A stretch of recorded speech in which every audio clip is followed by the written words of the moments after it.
The lights dimmed. The studio crowd murmured. It was a special primetime broadcast titled, Voices of America, A Nation Divided. On the stage were 6 people, each hand-picked to speak truth. But no one expected the moment that would burn into every American screen.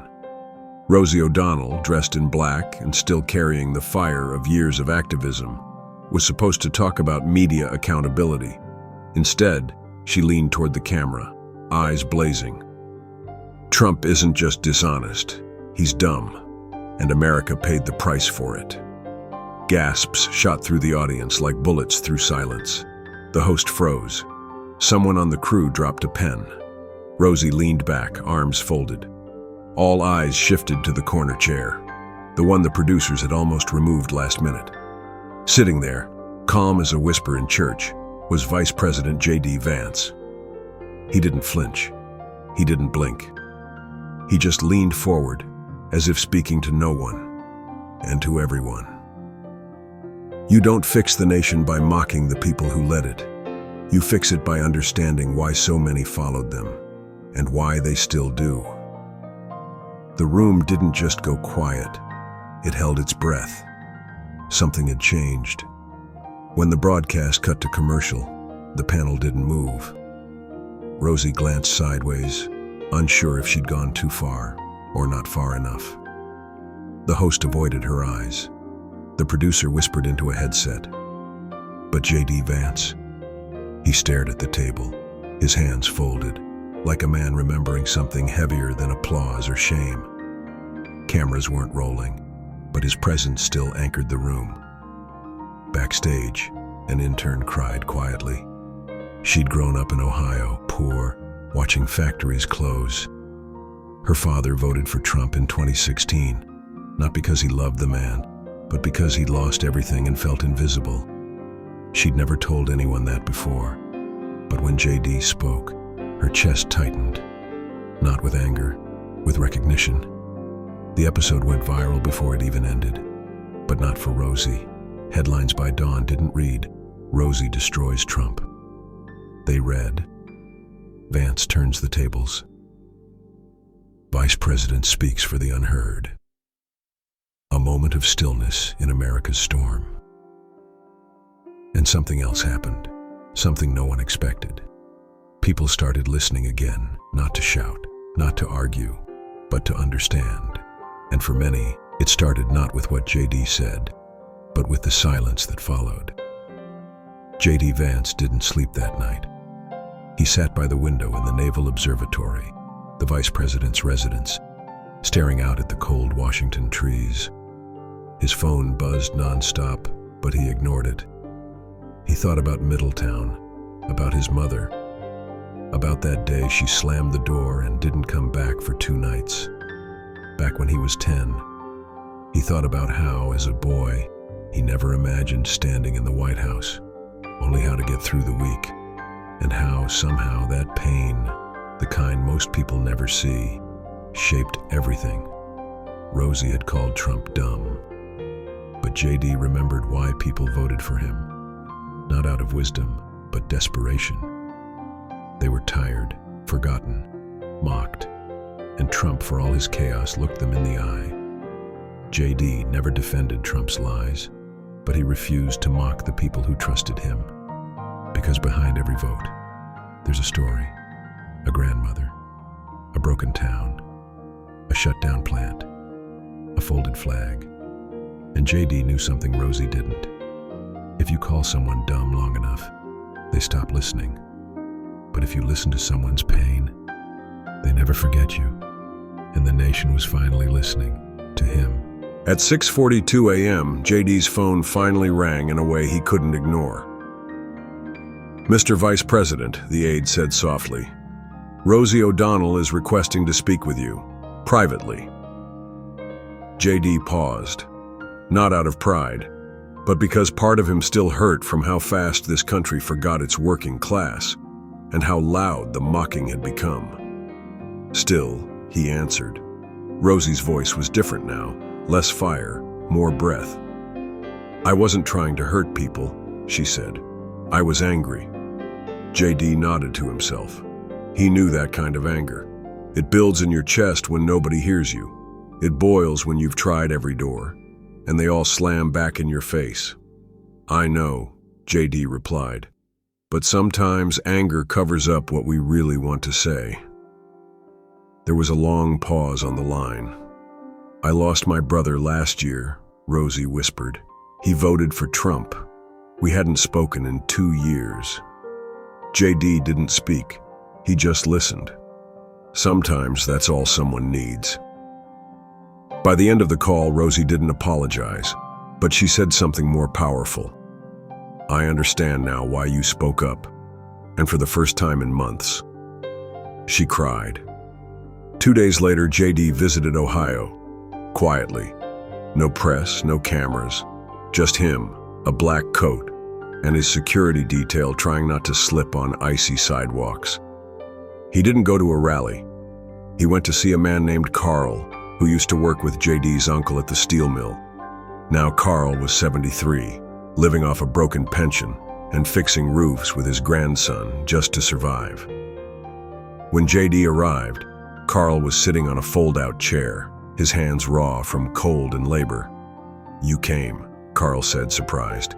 You really came.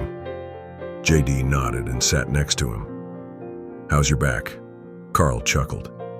Still screaming, but I don't listen much. Then Carl looked him in the eyes.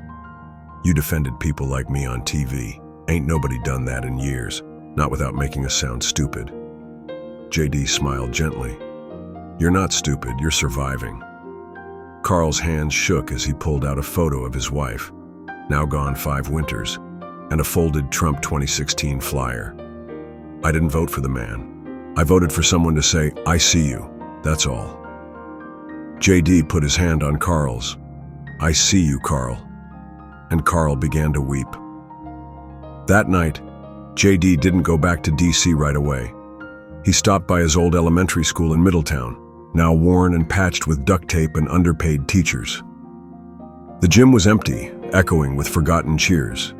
He sat on the bleachers alone, remembering. Fights he couldn't win. Lunches he couldn't afford. Nights when his mom screamed at walls that never answered back. He remembered the teacher who once told him, "You're not your family. You're not broken." And how he almost didn't believe her. Then he heard a voice behind him. It was Mrs. Callahan, 70 now, but still sharp-eyed and steady. I knew you'd come back, she said. JD stood and hugged her, his voice caught in his throat. You saved me, he whispered. She shook her head. No, JD, you saved yourself. But don't ever forget the ones still trying. And in that moment, JD's eyes welled up. Not from pride, from remembering the pain he buried for years, the kind that builds walls around your heart and whispers that you'll never matter. But now he did matter, not because he was vice president, but because he never stopped seeing the people who were never seen. 3 weeks after the broadcast, JD sat at his desk, sifting through thousands of handwritten letters from across the country. One envelope, torn at the corner and smudged with grease, caught his eye. It had no return address, just shaky handwriting. For JD Vance, from someone who lost everything.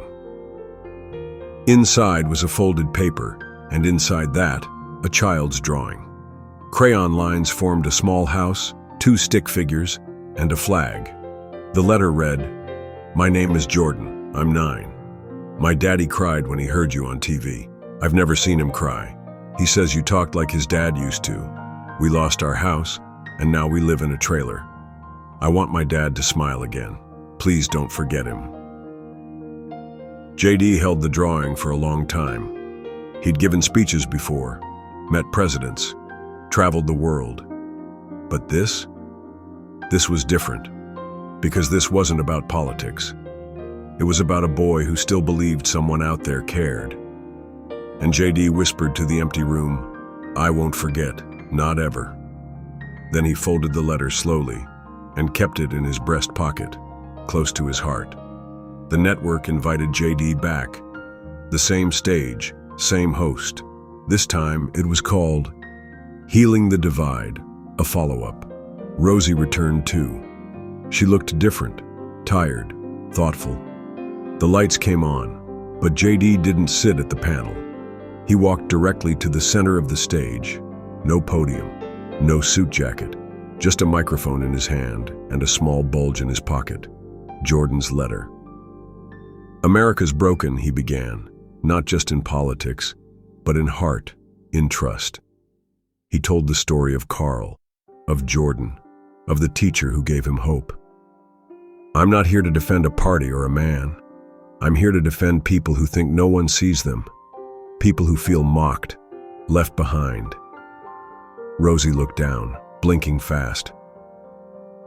"You don't heal a country by winning arguments," JD said. "You heal it by sitting in someone else's hurt long enough to understand why it never left." The room fell still again. But this time it wasn't tension. It was reverence. Even the cameras seemed gentler. And somewhere, a little boy in a trailer whispered to his father, he didn't forget. One cold morning, JD drove to eastern Kentucky. No aides, no convoy. Just him and the memory of a woman named Donna. She was his aunt's friend, worked 3 jobs, raised 2 grandkids, lost her son to opioids in 2018. He met her by an old steel bridge where her son used to fish. Donna wore a long green coat and held a photograph of her boy. "You remember him?" she asked. JD nodded. "I remember the funeral, closed casket." She stared at the water. "They all called him a junkie, but he wasn't. He was my boy. He just needed one more person to believe in him." Her voice broke. Nobody did. JD said nothing. Just reached into his coat pocket and handed her something. Jordan's drawing. She looked at it, confused.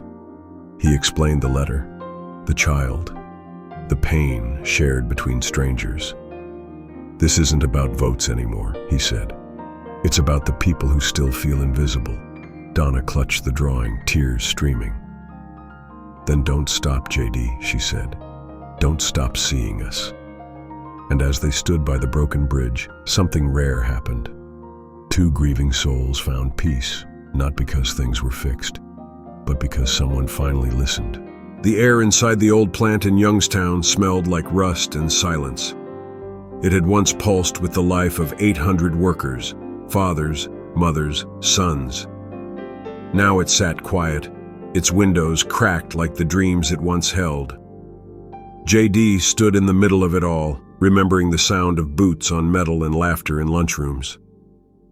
This was where his uncle worked until the machines stopped, until the jobs went overseas, and the town stopped believing in tomorrow. He closed his eyes and pictured it. Then he heard footsteps. A woman approached, hard hat under her arm, eyes tired but strong. Her name was Marlene. She was once a supervisor. Now she worked nights at a gas station. "I watched you on TV," she said. "I didn't vote for you, but I listened." JD smiled. "That's more than most do." She looked around the broken factory. "We were a family here.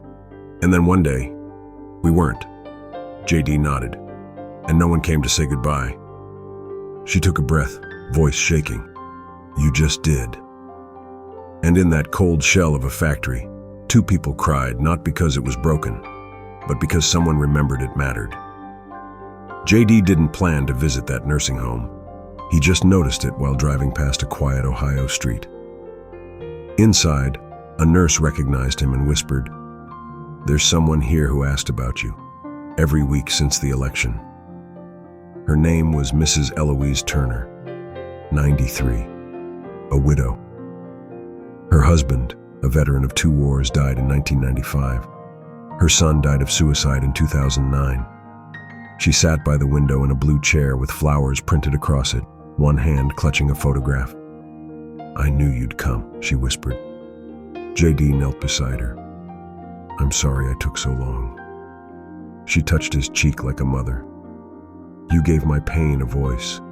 When everyone else talked numbers, you talked." He gently touched Tyrell's shoulder and whispered. She told him how every Sunday she sat in that chair. "I promise." And prayed someone in power. The next morning, a box arrived at the school. Hearts. Not just for Then she Tyrell, watched but him for on 52 TV kids. and wept. JD paid for every pair JD with his asked, personal funds, "What keeps you but no going?" camera crews were told. She looked outside. Tyrell opened the box and burst That into someone, tears. somewhere, will Are they finally really leave with mine? love. JD nodded. promised her, Yes, "I'll never always." stop."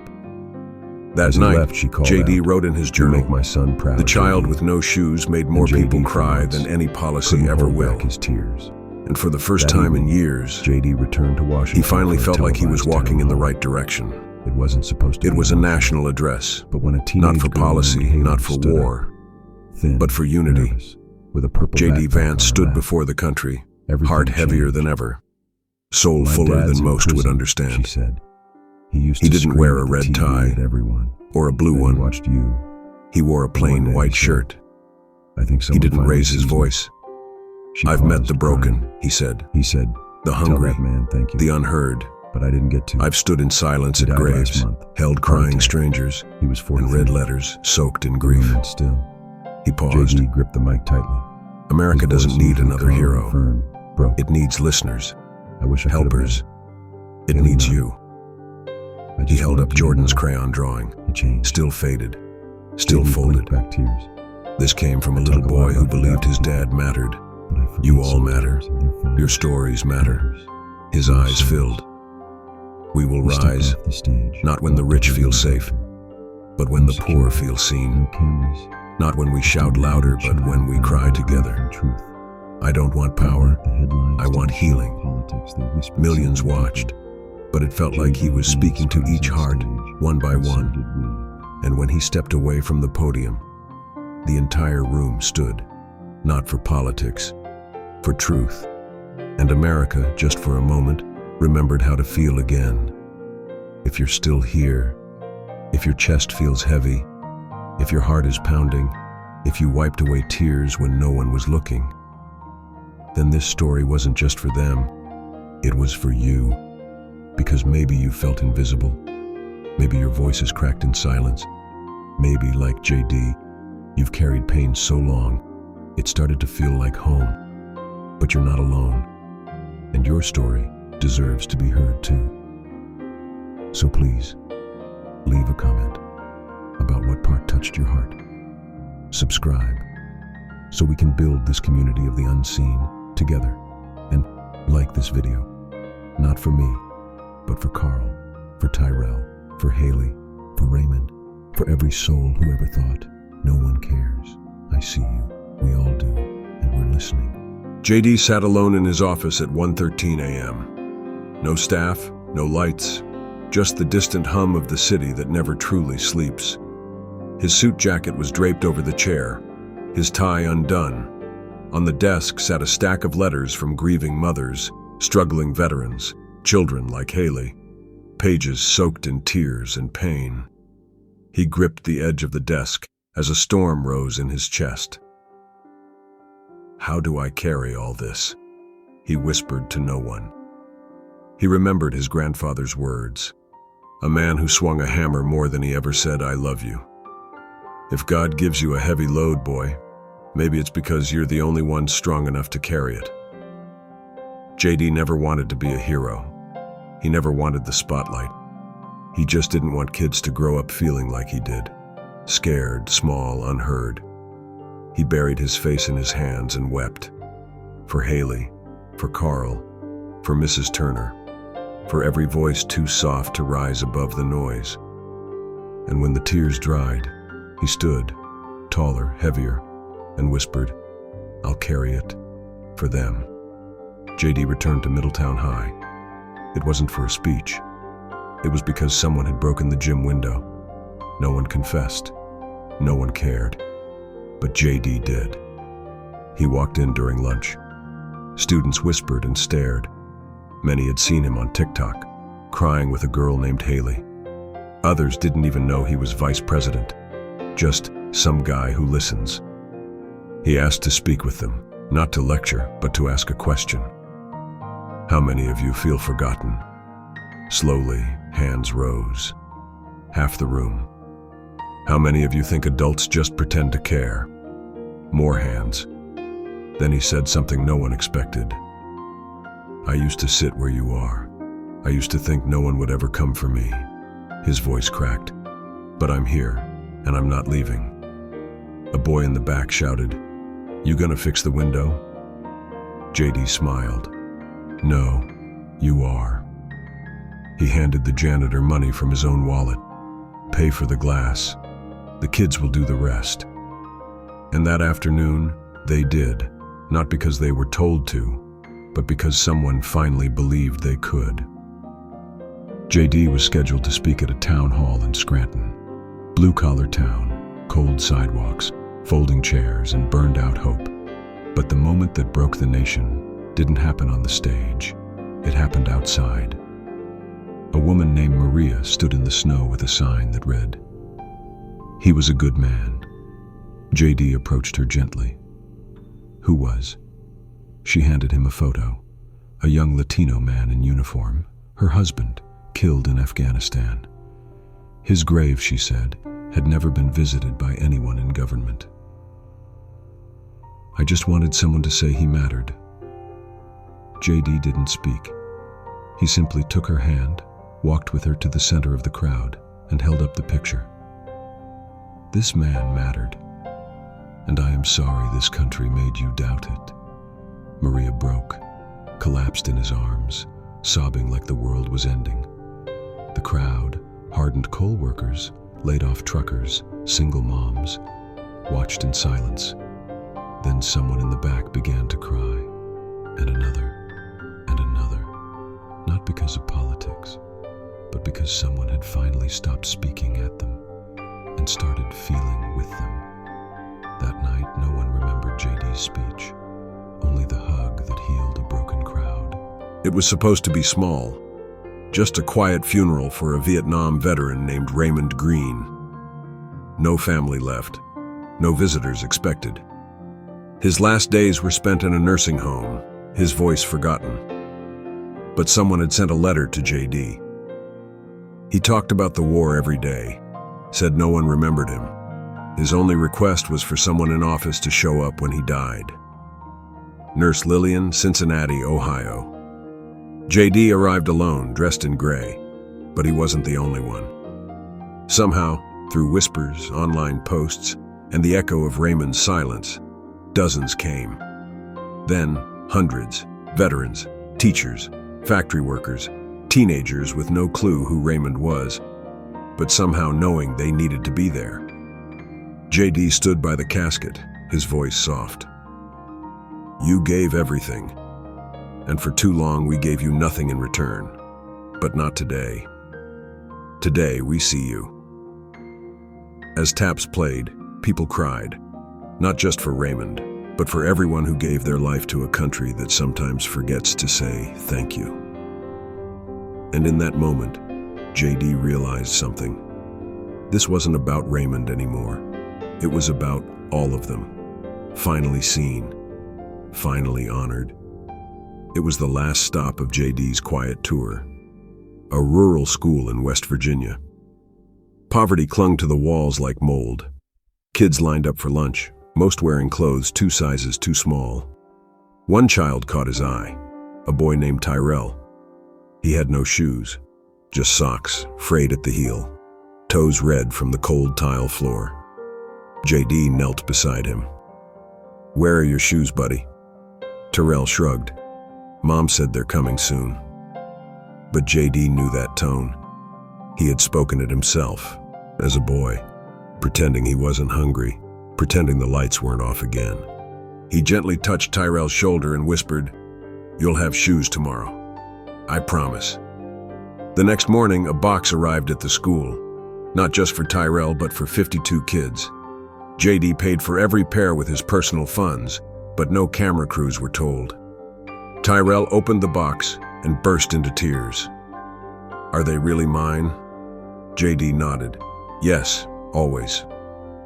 That night, JD wrote in his journal, "The child with no shoes made more people cry than any policy ever will." And for the first time in years, he finally felt like he was walking in the right direction. It was a national address, not for policy, not for war, but for unity. JD Vance stood before the country, heart heavier than ever, soul fuller than most would understand. He didn't wear a red tie or a blue one. He wore a plain white shirt. He didn't raise his voice. "I've met the broken," he said, "the hungry, the unheard. I've stood in silence at graves, held crying strangers, and read letters soaked in grief." He paused. America doesn't need another hero. It needs listeners, helpers. It needs you. He held up Jordan's crayon drawing, still faded, still folded. This came from a little boy who believed his dad mattered. You all matter. Your stories matter. His eyes filled. We will rise, not when the rich feel safe, but when the poor feel seen. Not when we shout louder, but when we cry together. I don't want power. I want healing. Millions watched, but it felt like he was speaking to each heart, one by one. And when he stepped away from the podium, the entire room stood, not for politics, for truth. And America, just for a moment, remembered how to feel again. If you're still here, if your chest feels heavy, if your heart is pounding, if you wiped away tears when no one was looking, then this story wasn't just for them, it was for you. Because maybe you felt invisible, maybe your voice is cracked in silence, maybe, like JD, you've carried pain so long, it started to feel like home. But you're not alone, and your story deserves to be heard too. So please, leave a comment about what part touched your heart. Subscribe, so we can build this community of the unseen together. And like this video, not for me, but for Carl, for Tyrell, for Haley, for Raymond, for every soul who ever thought, no one cares. I see you, we all do, and we're listening.